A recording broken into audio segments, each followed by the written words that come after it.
Good morning, good afternoon, good evening, wherever you are in the world.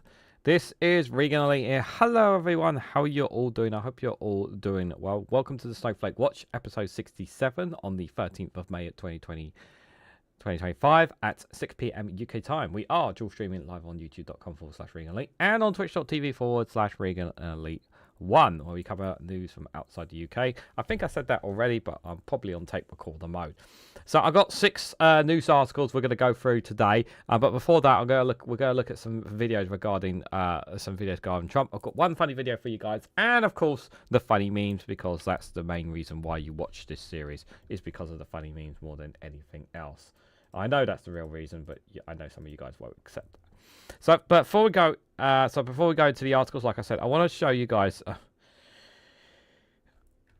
the talks. There's still stuff going. There hasn't really happened. Nothing really too much is happening in the moment with Trump in Saudi Arabia. Obviously, the main story is obviously about the plane.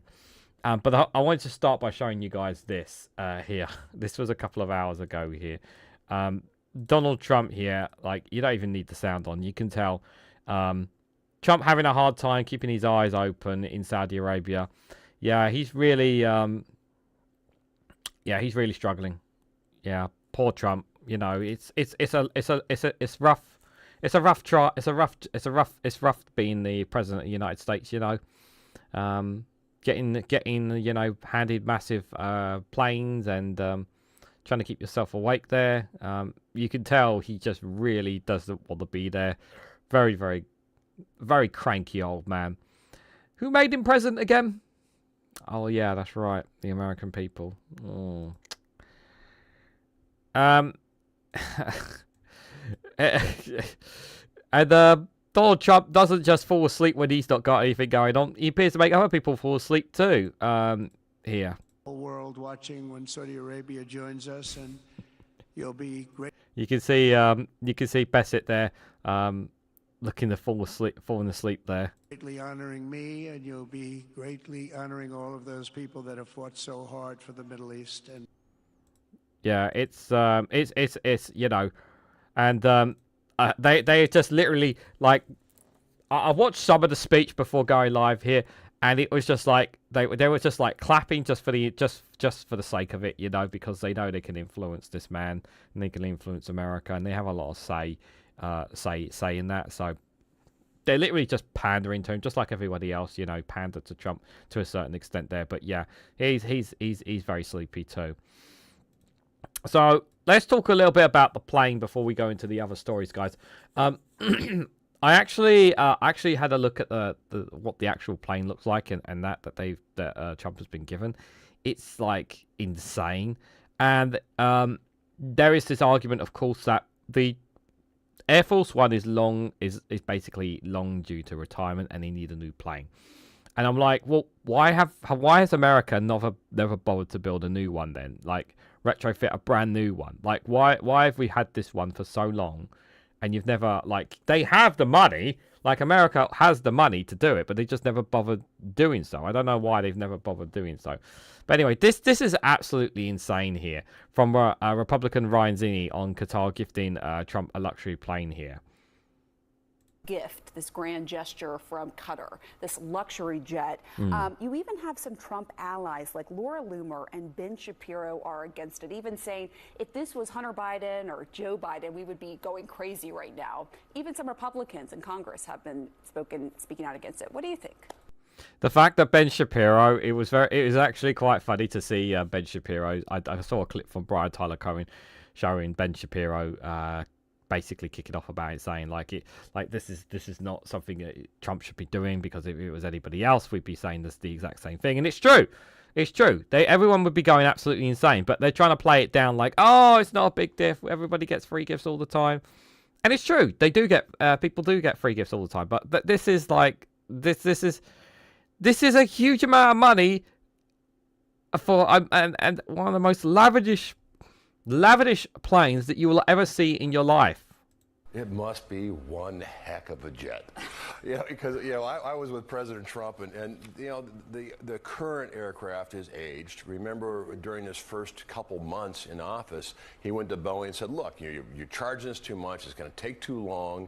He cut a deal with Boeing, where's the plane? And all of a sudden he sees this plane, and I understand it went through Pam Bondi, so it's legal, it's ethical. Pam Bondi. Apparently, because it went through her. Oh, it must be totally fine, guys. Yeah, it's totally fine. Nothing wrong with accepting a massive, expensive, luxurious plane from Qatar. There's definitely nothing to see here. Nothing's wrong, guys. It's totally fine. Totally fine.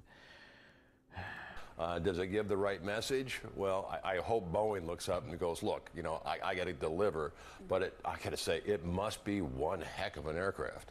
You can keep saying about as much as one heck of an aircraft as you want. The fact is that it should not be something out there. It should not be something that it's not something that he should be accepting in any way, shape, or form. And we'll talk more about it later because I do have one more story on it. I just want to hear this because of all people, Ted Cruz. I mean, you know, Ted Cruz is a lapdog where one day he's with them and one day he's not. And it's quite interesting that he brought this up when he was asked about it. Questions about the emoluments clause and whether it's going to go to his library, whether he's going to get to fly on it afterwards. What are your thoughts about all this? Well, listen, I'm not a fan of Qatar. I think they have a really disturbing pattern of funding theocratic lunatics who want to murder us, funding Hamas and Hezbollah, and that's a real problem. I also think the plane poses significant espionage and surveillance problems. So we'll see how this issue plays out. But I certainly have concerns. It's interesting that he says that. It's interesting to hear that from Ted Cruz, saying that he has issues, he has renovations on the issue there, and that does speak a lot about how he feels about it. I wasn't going to go with the story first, but I think it's worth continuing on with this story about the jet here. Let's go straight to the one from NBC News, really, because it wasn't really the first one. But considering the videos we've been talking about, I think it's worth us looking at. So, Minority Leader Chuck Schumer said he's placing on hold a Trump DOJ nominee to admit questions on Qatar's luxury jet gifts. Schumer has also called on Attorney General Pam Bondi to testify before Congress and answer a number of questions related to the gifts here.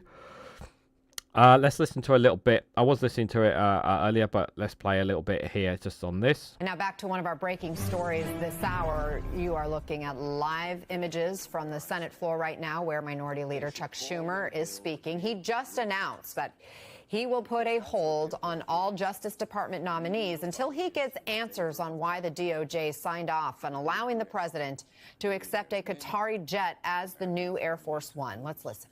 There is nothing. Without objection.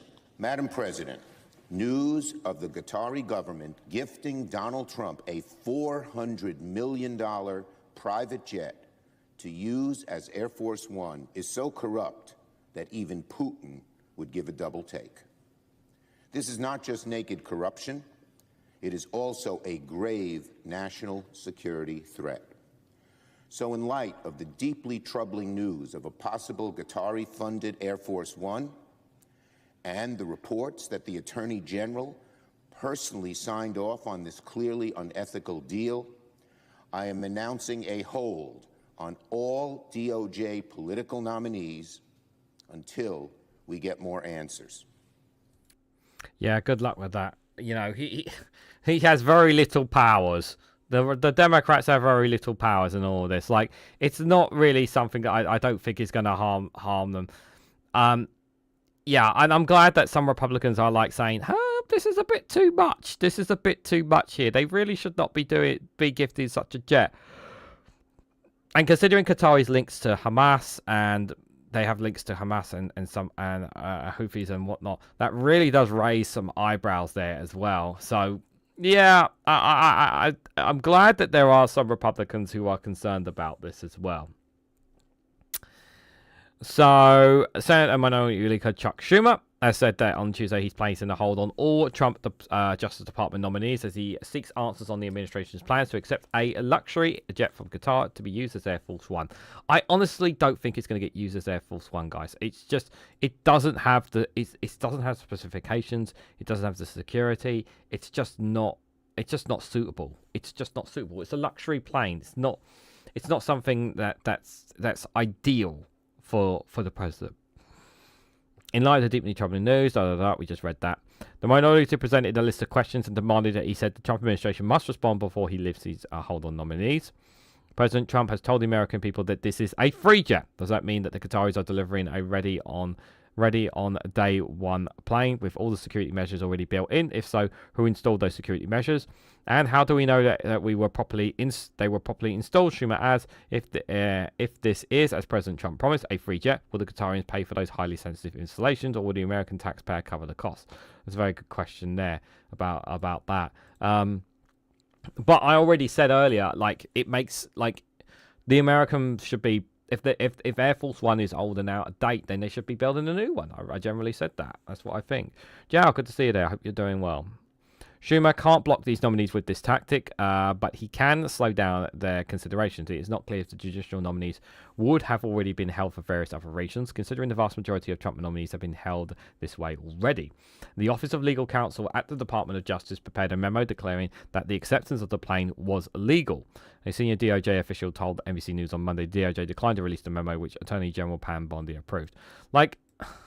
You can call it legal. You can say it's there's nothing wrong with it. It's perfectly in their context in terms of law and law and reality. But there's like a moral basis of this. Like, if somebody, it's one thing when somebody gives you a small token of a gift and a token of a gift, like nothing too special. It's another when they're spending, $400 on a private luxury jet. And you're going to tell me, oh, there's no strings attached whatsoever, guys. No strings attached whatsoever. Like, come on. Like, it's just absolutely insane. And why is the doorbell ringing at this time? I ain't going to be able to answer that. Schumer, in his remarks Tuesday, called on Bondi to testify before Congress to explain the conclusion that there is no conflict and answer a number of questions related to the gift. The Attorney General must testify before both the House and the Senate to explain why gifting Donald Trump a private jet does not violate the what is that word? Immunity Clause, which requires congressional approval or any other ethnic law, Schumer said. Until the Attorney General explains her blatant inceptive decision and we get complete and comprehensive answers to these and other questions, I will place a hold on all political nominees to the Department of Justice. Schumer also accused the DOJ of not doing its job when it comes to the Foreign Agents Registration Act, saying that the unit that oversees adherence to the law needs to enforce it and disclose information to the public, not just on this luxury plane deal, but all deals involving foreign countries in the Middle East and President Trump, his family, and the Trump Organization. There's probably a lot more gifts that are happening that we don't even know about, to be fair, on this as well. This airplane is a bribe, and people seem too afraid to call it. It is a bribe. It's so this.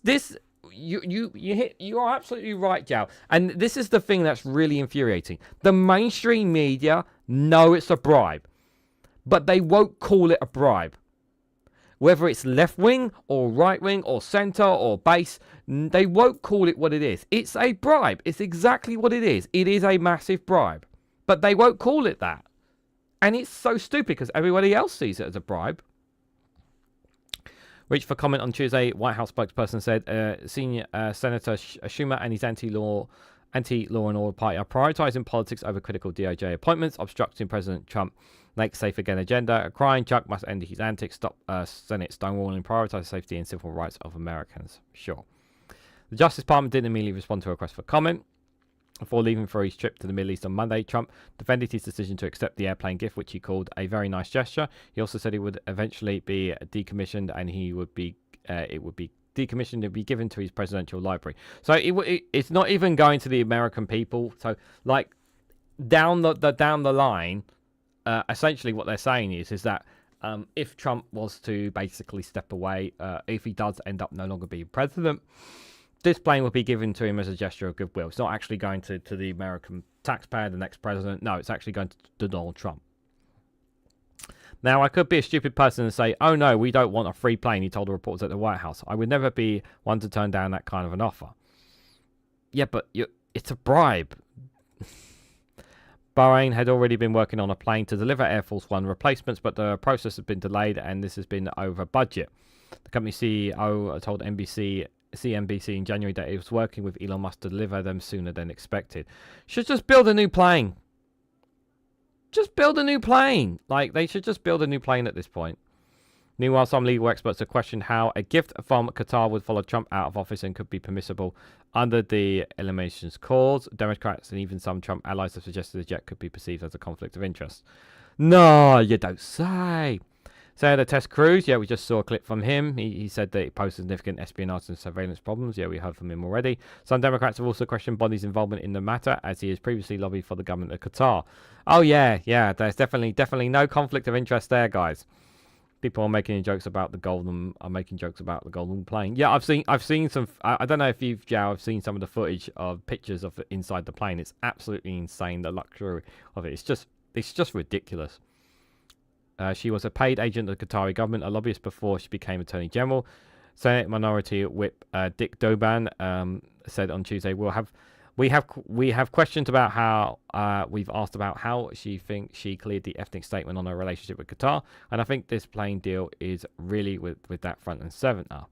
Lawmakers and former intelligence officials note the massive spying risks posed such a gift from a foreign government, and the long history of gifts turn out to be more than it appeared.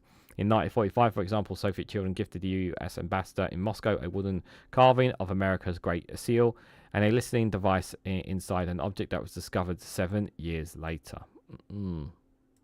Yeah, you're gonna tell me there's nothing, there's no tracking devices, there's no stuff that the Qatar are gonna put on there. The library is a way of him keeping use of the airplane and to keep the maintenance of the airplane on the taxpayers' taxes. Accusations that Trump has been unlawful benefiting from foreign entities is nothing new. They arose during his first term, but the legal questions never resolved before he left office. An issue of those cases were claimed under the Constitution's eliminations clause, which are anti-corruption provisions that prevent the president from receiving payments from the state or gifts from payments from foreign officials. There is no Supreme Court precedence on the subject to guide lower courts on how the clauses can be enforced or even who can sue. So they can't even do anything about it. The courts can't even do anything about it. That's just as bad. Like, the thing is, they only have little powers anyway. They have little powers anyway. The courts as it is. So yeah, that sucks quite a bit, to be fair. Yep, I saw the inside disgusting Australia's golden plane is sickening. Yeah, I mean it's just like it makes me sick to my stomach that they are gifting such a plane, and you think about how much money, which they said $300-400 luxury plane, like you think of that money could be used to help some of the poorest in society. That's how I always think of it. I always think about the poorest in society who are desperate, who are struggling. And then you see the richest getting so much richer and buying some of the most insane things in the world. And it really does turn my stomach sometimes when I think about it. I'd like to think that he may, because it is bad publicity if they continue to... why is this not in the right place? It is bad publicity for him. And my hope is that bad publicity will may force him to do a U-turn or something. You know, try and distract the public with something, you know, because they don't really want... Trump does not want bad PR. That's one thing he doesn't want, that's for sure. And his legal challenges are not going away, guys. We will move away from America in a bit, but first, this one here from Associated Press, that Trump's trade war faces legal challenge as businesses states argue his tariffs exceeded his powers. Well, they did, but I don't... The thing is, it's like...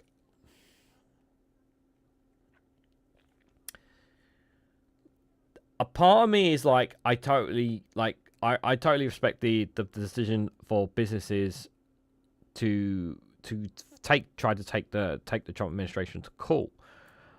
But it's like the problem is that at the end of the day, it's not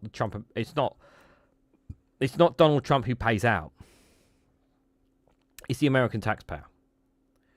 By the decisions that the Trump administration made, it's just going to be American taxpayers who are going to be paying out for this if they lose these legal challenges. It's not going to be Donald Trump himself. It's not him himself who's going to be facing the legal costs. It's going to be the American people coming straight out of their pocket. That's the thing that infuriates me more. There are no funds for FEMA, but there are $300 million for the president's security when he goes golfing. Yeah, he has to have security when he goes golfing, of course, yeah. This, you know, I think, yeah, that it does exceed his powers, but even if they win the cases, like, they may recoup some of their money back, but it's, like I said, it's not going to come out of Trump's pocket. It's coming out of American taxpayers at the end of the day. So it's a case of the American people still lose either way in this situation.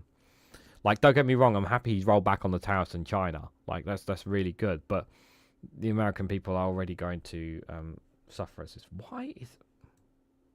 I swear, I'm not having a good day today. There we go. I don't know why things are not in line where they're supposed to be. So President Donald Trump is raging a trade war without getting approval from Congress, and he declared a national emergency to slap import tariffs on almost every country on earth. The president is now facing at least 7 lawsuits, he argued, and he's gone too far and asserted power he does not have. Let's remember, he also did it for McDonald's Island as well, guys. Absolutely terrible for the Penguins. A 3-judge panel of the U.S. Court of International Trade, which deals specifically with civil lawsuits involving international trade law, holds the first hearing on the challenges Tuesday morning in New York. 5 small businesses are asking the court to block the sweeping import taxes that Trump announced on the 2nd of April, Liberation Day, he called it, declaring that the United States' huge and long-running trade deficit adds up to a national emergency. Trump invoked the 1977 International Emergency Economic Powers Act, the IEPPA, and rolled out 10% tariffs on many countries. He imposed higher, up to 50% reciprocal tariffs on countries that sold more goods to the United States than the US sold them. Trump later suspended those higher tariffs for 90 days. In the American system, says Zhao, that they created, Trump has the power to create legislation and laws and economics, but it's up to the Congress to approve them, and Trump owns the Congress. Yeah, but what he's doing is he's legislating emergency powers like he is in this one here, to bypass Congress, because he's just trying to do everything on his own, trying to get things done fast, isn't he?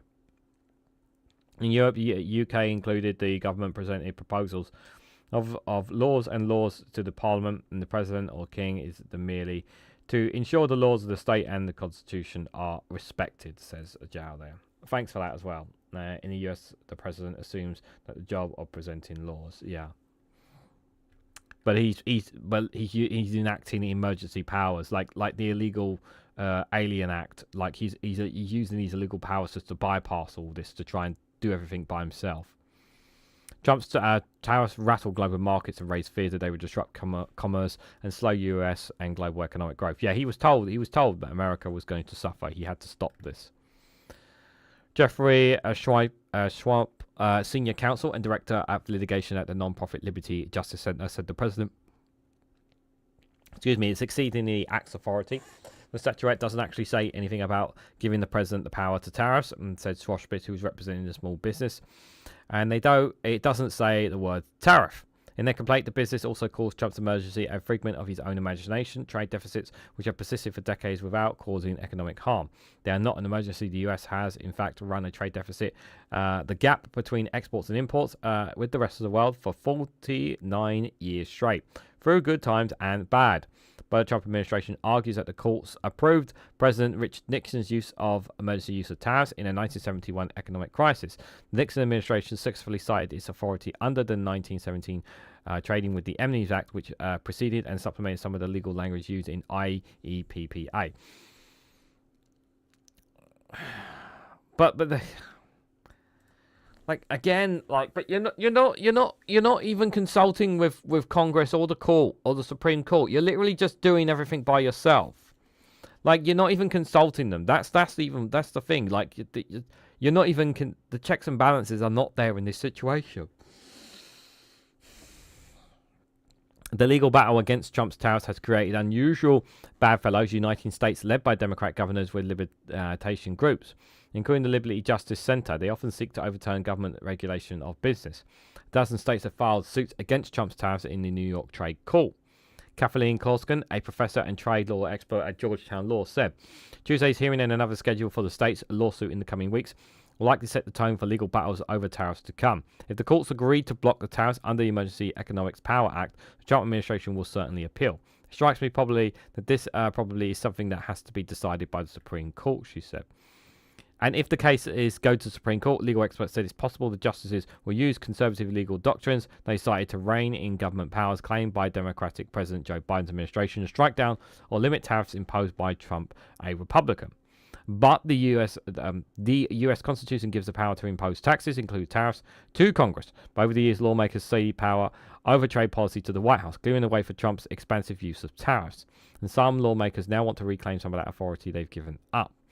Republican Senator Chuck Grassley of Iowa and Democratic Senator Maureen Clanwell of Washington, for instance, have introduced legislation that would require presidents to justify new tariffs to Congress.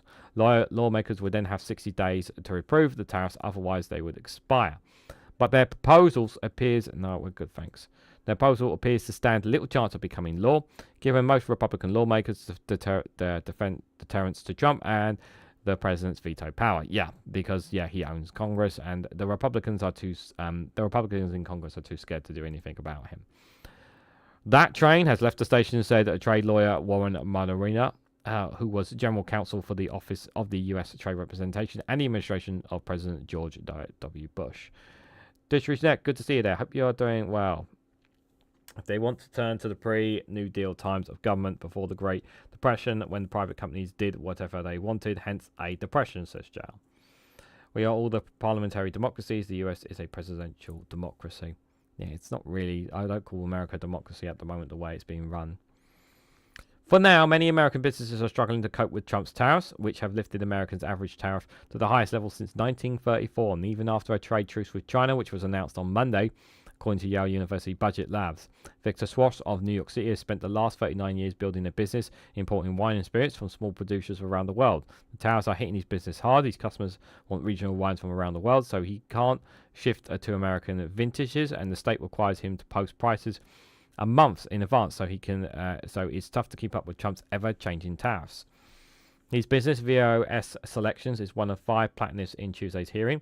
It's a race against time, he said. Will we get it through? I'm not exactly sure. Yeah, a lot of businesses, unfortunately, have gone bust or gone under. Lots of people have lost their jobs as a direct result. Of the tariffs, because of the consistent switching and changing his mind, whether he's changing his mind, the uncertainty that businesses have. And one thing, as we've learnt many times here in the UK, businesses need certainty. And with this American president, you honestly just do not get that. You just don't get that with him. And it's extremely frustrating for them. I don't know whether this case is going to go. I don't know how far this case is going to go. I'm going to go out on a limb and say probably will go as far as the Supreme Court. But will the Supreme Court be on the side of the Constitution, or will it be on the side of Trump? I've got a feeling they'll probably be on the side of these guys and say, look, you got to pay these businesses back. I hope the businesses. I hope the Supreme Court sides with the Constitution in if it does go to them. But I just honestly don't know on it. I mean, they did say obviously that they did say to the Trump administration, like, you need to bring back Abrego Garcia, and they still haven't done that, have they? They're still trying to cook up more excuses not to bring him back, which we'll get to a bit later on, guys. So let's move away from America, because we're always going to be talking about America. This one is from Middle East scenario, guys. So an Israeli strike kills a Palestinian journalist receiving treatment in Gaza hospital. The prominent reporter Hassan Isli is directly targeted after months of incitement against him in Israeli media. This is a journalist doing his job, but because they don't like what he's reporting on, because he's giving accurate information on the ground of what's actually happening, the treatment of how Israel are conducting themselves within Gaza, another journalist taken out basically by the IDF. This is exactly I'm calling it exactly what it is. They have targeted so many journalists in Gaza, and this is another one here. And my heart goes out to his friends and family. It did not have to be this way, but because Israel wants to try and keep people quiet, this is their way of dealing with them. And they'll argue, obviously, that they'll argue two things: either one, it was an accidental that they targeted, accidental that the missiles or whatever hit him, or they'll argue that he was actually working for Hamas in some way, shape, or form or capacity. Is what they'll argue will be. So an Israeli drone strike killed Palestinian journalist Hassan Isli while he was receiving treatment in the Nisya hospital in Khan Yunis today. Garcia, a prominent field reporter and the director of AM24 news agency, had been recovering from injuries sustained in a previous Israeli airstrike last month that targeted a media tent near the same hospital. That attack killed 2 journalists and wounded several others. The earlier strike appeared to target Israel directly, hitting his mobile phone, but he survived the incident. Local media described Tuesday's attack as deliberate assassination, noting that he was struck again while being treated in the hospital burns unit. So has long faced incitement by Israeli media, largely due to his frontline coverage of the Hamas-led October 7 attacks on Israel. Israeli outlets have labelled him being affiliate with Hamas, though no evidence has been provided to support these claims. It doesn't matter; they will still make the accusations with no evidence. This is what they always do. Before his death, Ishlia dismissed the accusations against him, defending his coverage of the October 7th attack as adhering to the same journalist standards followed elsewhere. Many Israeli journalists entered Gaza during the war, embroiled with the Israeli army. They took part of the bombing and destruction of homes. Is that considered normal for them, but not normal for us? He said in a voice recording heard by Middle Eastern Eye. He also described how the Israeli army repeatedly tried to reach him through his indirect means, posing under various identities such as freelance journalists who want to obtain some work from him.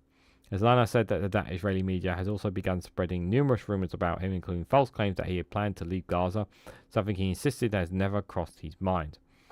And throughout the war, there wasn't a single Israeli media outlet that didn't publish reports about me or insights about me, he said.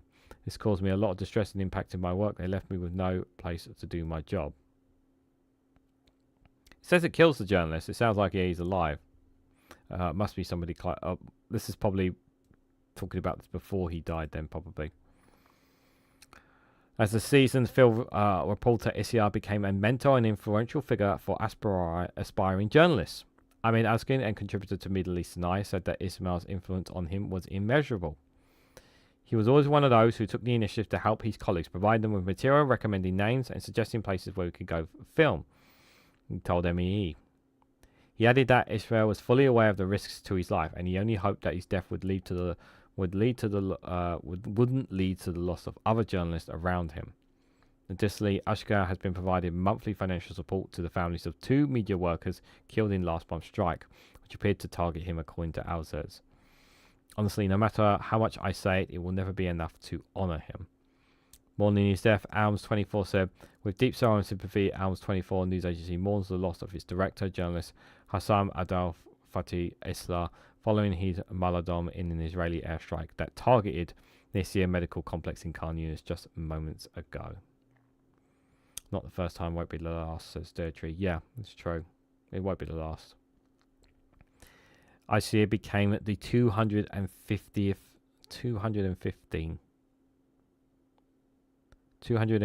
journalist to be killed in Gaza by Israeli forces since the war began, according to Gaza-based government media office. The Israeli war on Gaza has been described by monitoring groups as the worst ever conflict for journalists due to the record number of journalists killed. This double crime reflects a deliberate instance on targeting Palestinian journalists, not only in the field but even in hospitals when they are receiving treatment, the media's office said in a statement. It's a flagrant violation of all human values and international agreements and represents a clear attempt to silence the free voice and suppress the truth. The Palestinian Ministry of Health condemned the heinous crimes of targeting patients in the Khan Yunis hospital. The repeated targeting of hospitals, including the pursuit of killing of the wounded inside the treatment room, is a clear indication of the occupation's deliberate intent to inflict the maximum damage on the healthcare system, the ministry said in a statement. Such attacks also jeopardize the chances of treatment for the wounded and the sick, as they even lie in hospital beds. They don't care. They don't care. They honestly don't care. The Israeli Defense Force, They don't care. They will target anyone and anything they like inside Gaza. It doesn't matter to them. You are irrelevant to them. They don't care. And they will just make up a story saying that they had connections to Hamas, or there was a Hamas command center. This is the narrative they will continue to paint. Or they were anti-Semite or something along those lines. This is what they continuously go over and over with. The Israeli military confirmed a strike on the hospital, claiming it targeted a Hamas command and control center. Ah! There you go. See, the hospital has a command and control center. But as always, guys, no evidence. With the facility and the operation struck significant Hamas terrorists. However, the statement made no mention of ICR, nor did it provide any evidence to support the claim about Hamas activity inside the hospital. Like, I hadn't even got to that point, and I already knew it. Like, because it's so formality, it's just ridiculous at this point. Hamas has consistently denied using hospitals or any other civilian infrastructure for military purposes.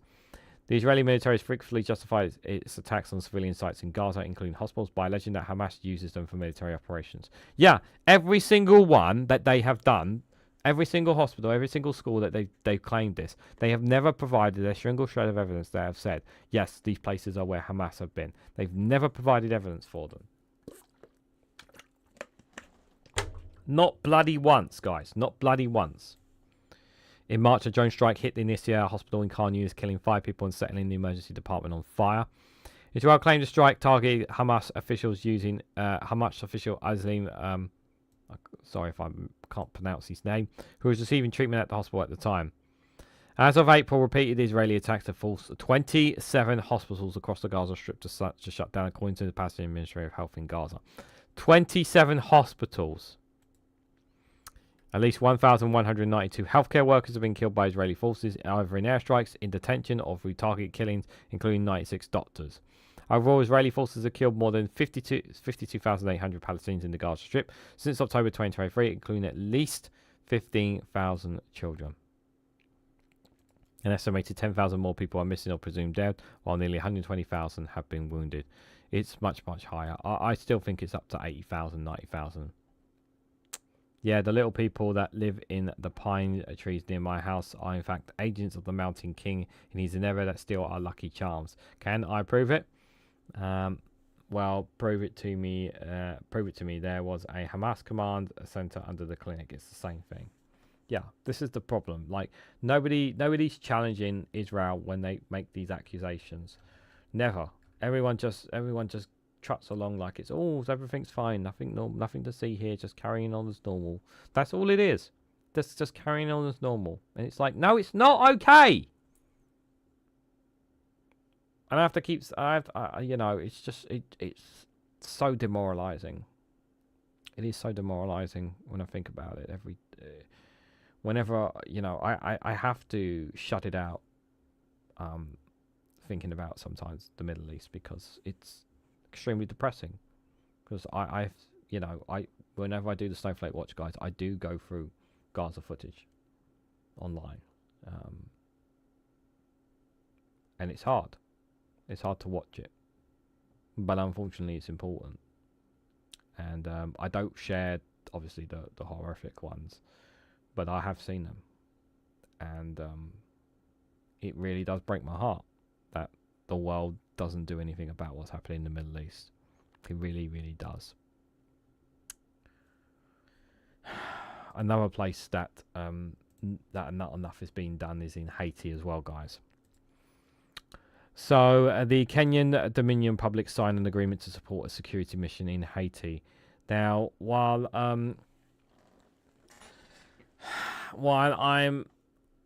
this all sounds good on paper. Again, this is another country, guys, which its people are suffering. The gangs control the majority of the capital. The government is corrupt. A lot of money goes missing. People are not able to get jobs. And the young people just end up finding themselves into gang violence. Women end up becoming used nothing more than, well, I don't really want to say what they're being used as, but because I've spoken about it before, but some kids are forced to go into the gangs, and very, very young children end up holding guns as young as 8, even younger. And it's heartbreaking that this what's happening in Haiti. And I know it's like news doesn't really get enough to Haiti, but the thing is like the only thing what's changing is just another gang violence attack. But then you hear stories like these. Random Scottish History, Jenny, good to see you, my dear. I hope you are doing well. The horror of what's going on in Gaza is relentless. We need politicians willing to speak for them on behalf of the UK's governments. Yes, we do. It's good to see you there. I hope you are doing well. Yeah, we do. You know, I'm glad that we have some MPs that are willing to call it out for what it is. I'm glad that we have the SNP have made their voices very heard. There are 1 or 2 Labour MPs who are making their voices heard on the matter. We heard obviously last week 1 Conservative MP turned on the issue. The Green Party their position has been clear on Gaza for a number of times, for quite a period as well. And the Labour government are just not doing anything about it. So Kenya, so for those who don't know, so maybe provide a bit of context about Kenya, guys. So Kenya for a while had been sending security forces or military police personnel, but they've been sending up to, last I checked, it was like about 300, 400 military personnel. They had an agreement with the United Nations, with funding from the US, to send forces, Kenyans sending police forces to Haiti to help them deal with the gangs, basically. As opposed to the obvious thing where they should be sending UN peacekeepers to do it, would be the much obvious solution. But the problem is China and Russia keep vetoing that option. So that's why they're stuck in this bind. And so one of the solutions is because America doesn't want to be sending troops there, and definitely not this Trump administration want to be sending troops there because of past history as well. And yes, America has a history of being a part of problems in Haiti as well. Kenya has a history of their police force of helping out other countries within Africa, hence why they've been put forward as a country to basically help the situation in Haiti, because they can't help themselves right now. And the Dominican Republic, obviously, while all this is going on, the Dominican Republic, who also share the island with Haiti, they've been building a massive wall between them and Haiti. And it wasn't too long ago, I think it was like a month or 2 ago, they deported a bunch of Haitians from the Dominican Republic back to the other side of the island as well, to crack down on immigration. I mean, it's such the 2 sides of the island is just such a contrast. It's insane, guys. It really is.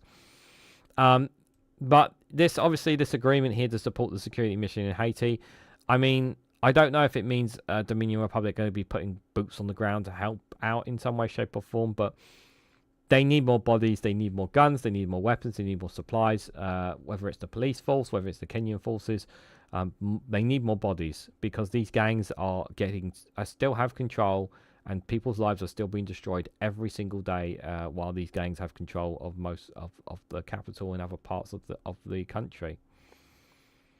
So, Kenya and the Dominican Republic signed an agreement on Monday that would bolster support for the Kenyan police deployed in Haiti. The deal was signed by the Dominican Foreign Minister Roberto Alvarez and Kenyan's first cabinet secretary and foreign secretary. I'm going to mispronounce the name, so apologies. Musfilia Mostavandi would see Kenyan police receiving both medical and reputation support in case of emergencies. The deal would also help Kenyan police participate in a UN-backed multinational security mission, evacuate whether wounded or deceased. Haiti's national police, bolstered by a UN-backed mission led by Kenyan police, has struggled in its fight against the gangs as the mission remains underfunded and understaffed, with only 1,000 personnel of the 250 envisioned. Wow, so they've actually got more than 1,000, they still don't have enough. And this is the problem here. What's happening with the funding? What's happening with the resources? Why are they not getting what they're getting? Who is responsible to making sure this is happening? These are the questions that need to be asked. Why are we not giving the Kenyan police what they need? Because they need weapons, they need supplies, they need ammo, they need guns, they need everything they need to be able to take these streets back from the gangs, to help the Haitian government do so. Why are they not being given what they're given? This is the problem here. Kenyan police have consistently come under attack, with a few casualties reported. Yeah, I think there was one story where one was killed as well, I believe, as well. Gangs have controlled at least 85% of Port-au-Prince, have launched recent attacks on previous peaceful areas that police and armed residents are trying to protect. And more than 5,600 people have been killed in Haiti last year, with gang violence leaving more than 1 million people homeless. In February and March alone, 1,086 people were killed and 383 injured, according to the UN.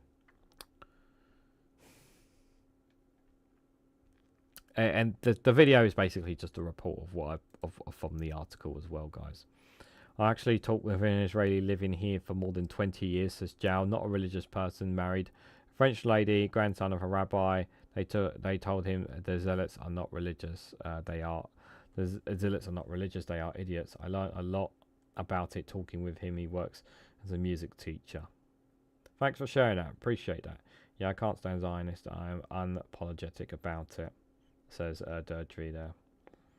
Yeah, it's it's pretty disgusting. As what's happening in Haiti as well, because this has been going on for a long time as well, and it's kind of like Sudan, like Myanmar, they're under the radar. The only reason Myanmar got into the spotlight not too long ago was because of the earthquake, and it's like, yeah, there's a conflict going on here. The West, you guys know about this. Oh wait, you want to find out what's happening with Donald Trump at the moment? Oh well, let's go to that instead. They only cover certain mainstream media, will only cover certain media when they suit them. Frustrating, to say the least. So, guys, we're gonna take a little break here because I need to take a little break from all of this, guys. We have I got at least I've only got 2 more stories. I thought I had 3, but apparently I covered 4. I was supposed to only cover 3 there. But yeah, I got 2 more stories to cover here. One on Zelenskyy and Ukraine, and the other one on back in America. But before I do, hope you guys enjoyed this funny video here from Foil in Arms, because we need a bit of a laughter in as well, because we need it. This one is how to pass the Irish driving test, guys. So I still haven't passed my driving test, so I think this, because I still haven't gone on to do it, but I think this video will give me all the help that I need, especially as I'm part Irish here. Okay, first the theory test, and we're going to see how well you know the Irish roads. Okay. Right, so first of all, what does this sign mean? It's parking bay. And this? It's parking, but only for Beamers, Audis, and 4x4s. Yeah, very good. This sign? 60. Yeah. And this? Oh, there's a point coming up where a U-turn is possible. And this sign? Nobody knows. Nobody knows. Very good. Yes. Okay. This sign? Turn around. Turn around. Excellent. Yes. Okay. You receive this hand signal. What do you do? The common one. I recognise it. I'm going to have to move on to the next one. Yeah, sorry. Yeah. List the steps for parallel parking, please. Okay, yeah. Draw up alongside the car parked in front of the space. Yeah. Then lose confidence. Yeah. Give up and find an easier space further away. Well done. Yeah. What do you do if Katy Perry comes on the radio? You roll up your windows and enjoy it secretly. Sabrina Carpenter comes on the radio? Roll down your windows and pretend to enjoy it. Excellent. And finally, when is it okay to drive in a bus lane? Oh, when you're in a hurry. Yeah, very good. Right, well, you obviously know the Irish roads very well. Well, let's see how you get on now in the practical test, starting now. No, just move. Yeah, whatever. Would you off, will you? Yeah. Okay. You don't own the roads, okay? You don't pay road tax, and you Yeah. Same to you. Hey, that's what the thing is. It's yes. Yeah. Well done. Full marks. Yeah.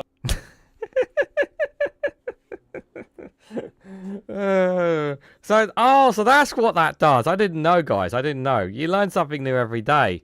I wasn't aware of that gesture, but there you go, guys. You keep learning something new every day.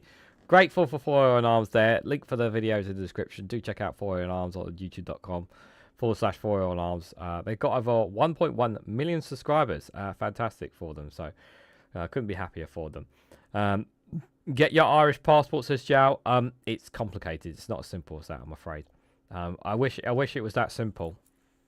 It's complicated. So it's not as simple as that, I'm afraid.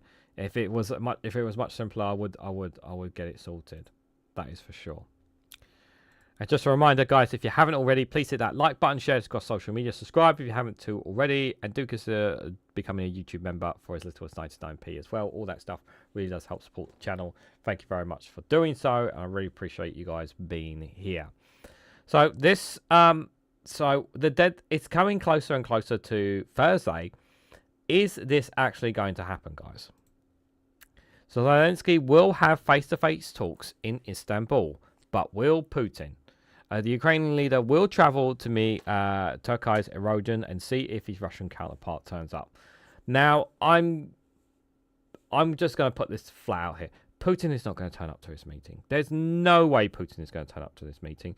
I do not envision a scene where Putin is on one table and Zelenskyy is on another. I just don't see that happening in any way, shape, or form. I really, really do not. Now, do I see a Russian official turning up to this meeting? Yes, I can see a Russian official turning up to this meeting. I am concerned about Zelenskyy's safety in this. I hope that he has security with him and everything, because I do worry about his safety, that he could potentially be targeted potentially with this as well. And I think that would be really, really bad if something was to happen to him, especially in this time period at the moment. I do agree that they should try to get into a room together. Donald Trump was right to say that they need to get into a room to try and hush it out. Because one thing that Trump has said is, obviously, when you get them both in the room, Russia can say exactly what they want, and we can see clearly where their position is on the matter. But the thing is, I'm not expecting, and neither should you. You should not expect anything to come out of this. There will be talks, but that's it. There won't be anything else. Nothing is going to come out of this saying, yeah, this worked out pretty well. No, it's simply going to be talks. That's all it is. It's not going to be like a ceasefire deal or an agreement. I don't expect any kind of agreement to come through. But even if Russia agrees anything, I would not trust them for a single second to keep their word on it, for that matter as well. Putin will send a lapdog like Lavadov or something like that, and that's it. Yeah, that's exactly what it will be. That's exactly what it will be. So Ukrainian President Volodymyr Zelenskyy said he will travel to Turkey this week and will have face-to-face talks with Russian President Vladimir Putin amid intensive pressure from the United States administration and European leaders to find a settlement to end the more than 3 year long war. Putin is not turning up. That's not going to happen. Zelenskyy said on Thursday that he will be in Ankara on Thursday to conduct negotiations. He will meet Turkish President Erdogan, and the two will wait for Putin to arrive, he said. Zelenskyy and Erdogan would then both travel to... He said Zelenskyy and Erdogan would then both travel to Istanbul.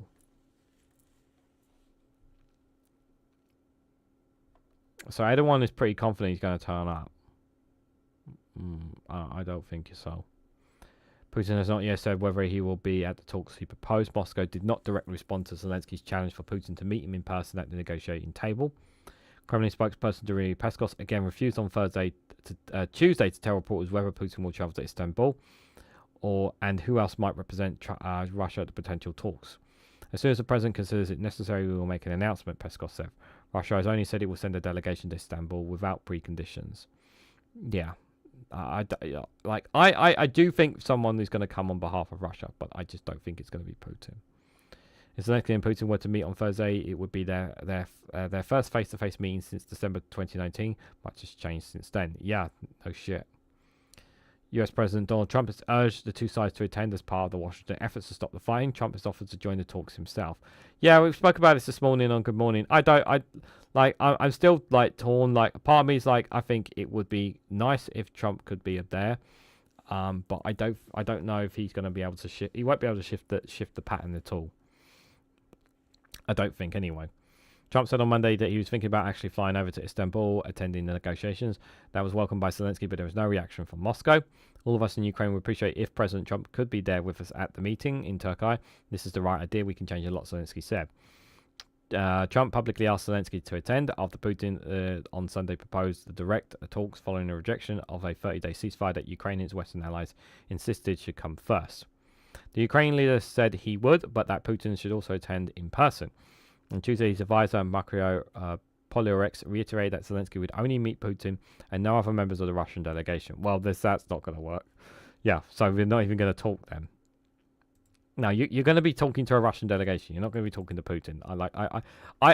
I'm saying this now. I will generally be stunned if they actually if Putin actually turned up. I will generally be stunned. Meanwhile, German Chancellor Friedrich Merz pressed again for an unconditional 30-day ceasefire on Tuesday. We were waiting for Putin's agreement, he said. That's not going to happen. We agree that in this case there is no real progress this week, and when we want to push at European levels for significant tightening of sanctions, we will focus on further areas such as the energy sector and the financial market, Merz added.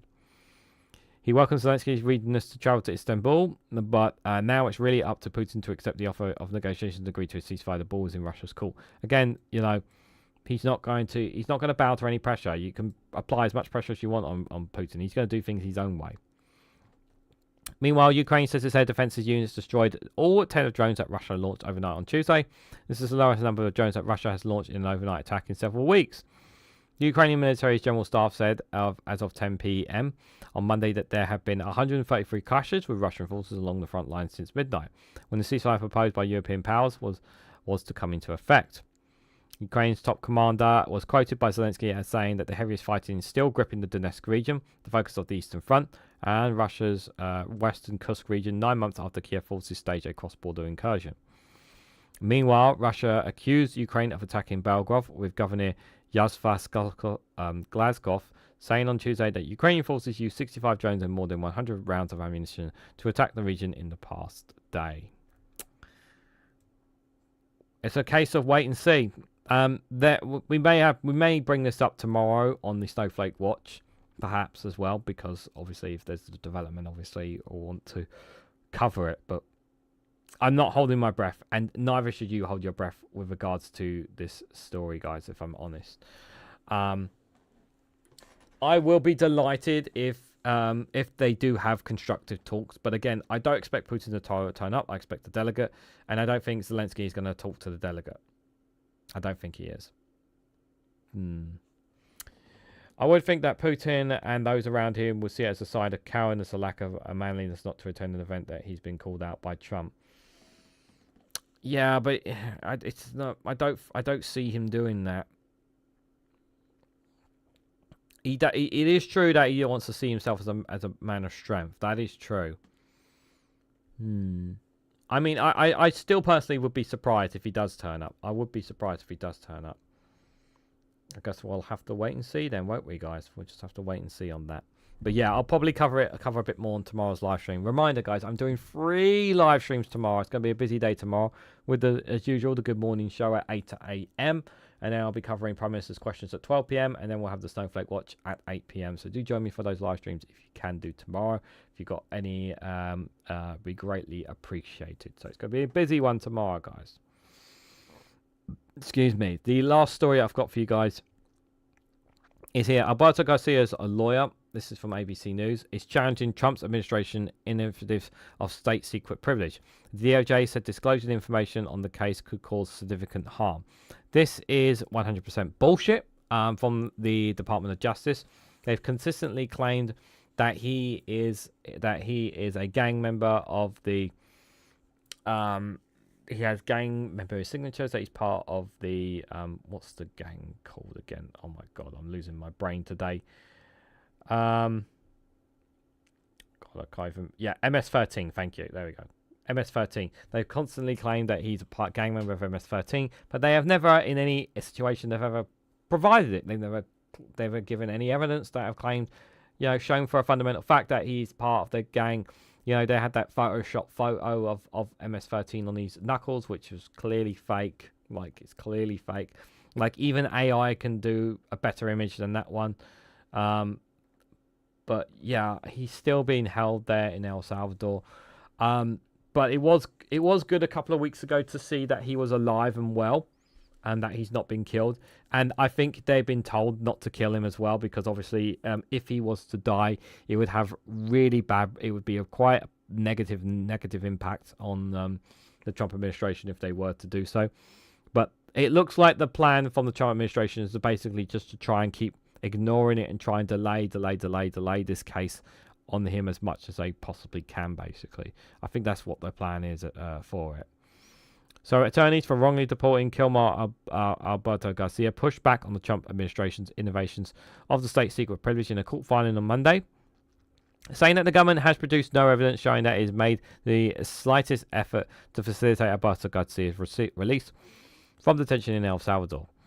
There is little reason to believe that compliance with a court order to facilitate the release and the return of a single mistaken removed individual so that he can get his day in court and prevent state secrets, all the attorneys argue.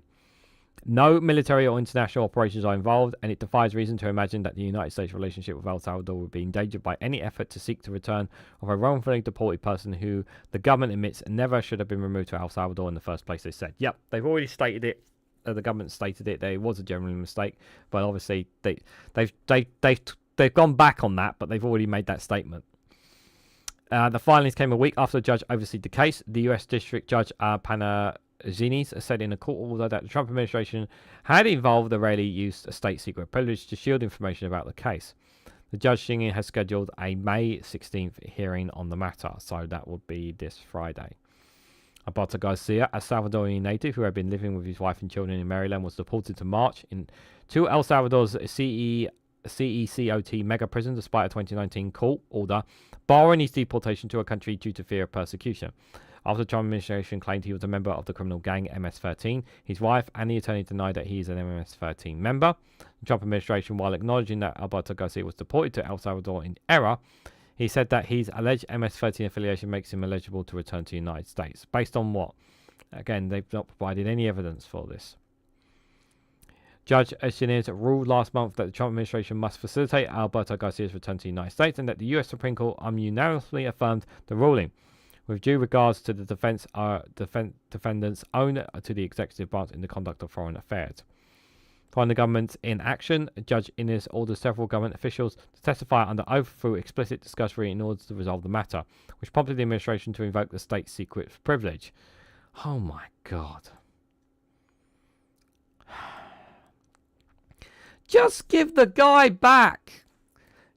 Like, just give him back. Like, just, like, literally, like, they could have nipped this story in the bud if they had just sent him back, that after he got sent, and if they had sent him back, this story would not be rambling on. Like I know they don't give a damn about this individual. I know they want to look like they look tough and all that, but just send him back at this point. Like, you're not helping yourself with this situation. It's not helping anybody. In their filing on Monday, Abrego Garcia argued that the Trump administration does not come close to making a showing that would disturb the common sense conclusion that there are no genuine state secrets at play here, saying the administration's public statements, including congressional testimony, public interviews and social media posts, demonstrate that answering the requested discovery would not imperil national security. Attorneys for the statement of Department of Justice argued in their own briefing on Monday that the discovery request by Abrego Garcia's attorney would damage United States foreign relations. How is this man what foreign relations would be damaged by uncovering so-called fake news or misinformation or whatever information you have on Garcia? Explain how this would damage foreign relations. It's nonsense. It's a nonce. Absolute nonsense. Secretary of State Marco Rubio, in a sealed declaration submitted to the court, affirmed after actual personnel consideration that disclosure of such materials reasonably could be expected to cause significant harm to the foreign relations and national security interests of the United States, the DOJ attorney said. Specifically, Secretary Rubio feared that if this information were disclosed, foreign governments would be less likely to work cooperatively with the United States in the future because the disclosure would be viewed as a breach of trust, said the DOJ attorneys. Oh yeah, because your trust can surely, we can surely trust the United States, you know. It's not like, yeah, that some government officials are using like a signal chat or, you know, public social media networks instead of encrypted ones that they should be using instead, you know. It's not like they add random journalists to signal chats while also discussing plotting attacks on Houthi rebels as well, you know, in a signal chat as well. It's not like they open up certain sensitive information, do they? Attorneys for Abrego Garcia responded that because Rubio is not the head of either the Justice Department or the Department of Homeland Security, he did not and could not claim state secret privileges for those departments. Simply saying military secret, national security or terrorist threat or invoking the eternal fear that disclosures will threaten our nation is insufficient and support the privilege, they argue. So this, so we'll find out on Friday an update on this. I won't be. I'll probably try and cover it in a short video if I can for you guys. No promises, of course, but because obviously I'll be away next week, so it'll be difficult for me to catch up on it. But I'll try to. Did you see the clip of Trump insisting that it was true? The weak pushback from the interviewer. Yeah, Trump claimed basically it was the Supreme Court voted in favour of them doing what they did, but that's not the case at all. Trump insists with it in an interview, despite being present with proof it was a manipulated picture of the hands of Kilmar Madness. Yeah, he's being played just like the American people. Like he's an innocent man. Like, if he's guilty, show us the evidence. This is what I've always said. Like, just show us the evidence that if he's guilty. If he is with MS-13, show us the evidence that it does so. But you can't show us the evidence because there is none. There is no evidence. There is none whatsoever. But they're still going to keep making that claim, guys. So frustrating, I know.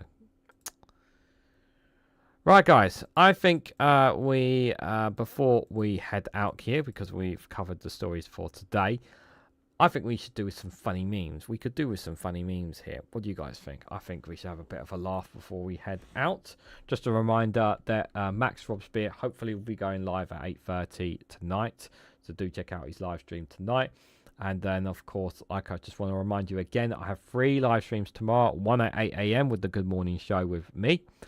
One at 12 o'clock covering Prime Minister's questions, and then one at 8 p.m. with the Snowflake Watch. So if you can join me for any of those live streams, it would be greatly appreciated, guys. So I've got 6 funny memes for you guys here. 6. I hope you guys can handle these 6 here. So let's have a look and see how we do with these ones here. What airlines think humans look like?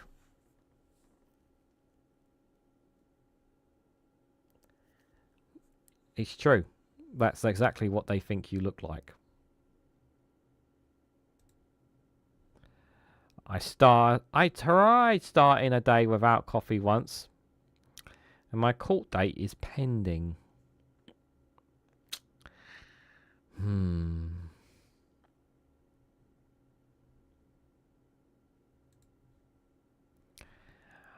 I'm 59, and I just found this among my mother's stuff.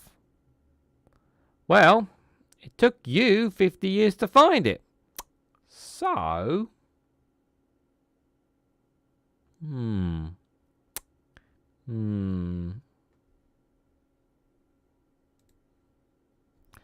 Someone said, kangaroos are just deer who went to prison.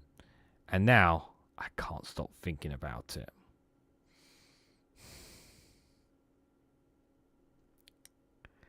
Looking at that picture, I agree. I think deers have gone to prison and come out looking buff and become kangaroos. I think there's some truth to that, guys.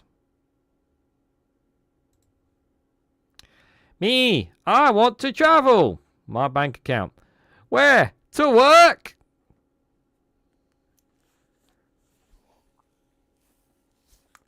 This is 100% me.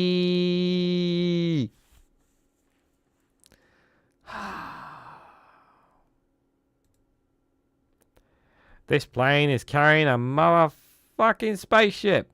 Why the F do I have a £50 limit on my suitcase? He's not wrong. Like, look, they're carrying a spaceship, and yet planes can't have they have a £50 limit on the suitcase. Explain. Absolutely ridiculous, guys. Absolutely ridiculous. It's an outrage, I tell you. An absolute outrage. Ah, dear, oh dear. Buff deer. Yeah, it's a very buff deer, that is for sure. One very buff deer, that is for sure, guys. That is for sure. How you got there before me? You got there before me. Hench lad. What is a pound? I know a pounding, and those planes seem to be doing it. Okay, guys. I'll say massive thank you to everyone who's come along tonight. Very, very quiet chat tonight. That's all right. Some people obviously a bit busy tonight, but that's totally okay. I appreciate you guys coming by and watching the show with me. I hope you guys found the news today informative or helpful to you in any way, shape, or form. If you did, please hit that like button, share this across social media, subscribe if you haven't to already. Like I said, I'll be back again tomorrow at 8 a.m. with the Good Morning Show. We'll look at some of the morning rounds of the news from there, so do join me for that if you can. A reminder, there will be no Good Morning Show on Thursday morning. There'll be one tomorrow, but not Thursday morning, just for reference, and I'll explain. I'll remind you guys tomorrow why that is, and then I'll have Prime Minister's questions as usual to cover, as well as Snowflake Watch at 8 p.m. So join me if you can for those live streams. If you can't make them, that's totally fine. But if you can join me for at least one of those, great. If you can join me for two of them, that's even better. If you can join me for all three, it is greatly appreciated. So enjoy the rest of your evenings, whatever you guys are doing. And I hope to catch you all very, very soon.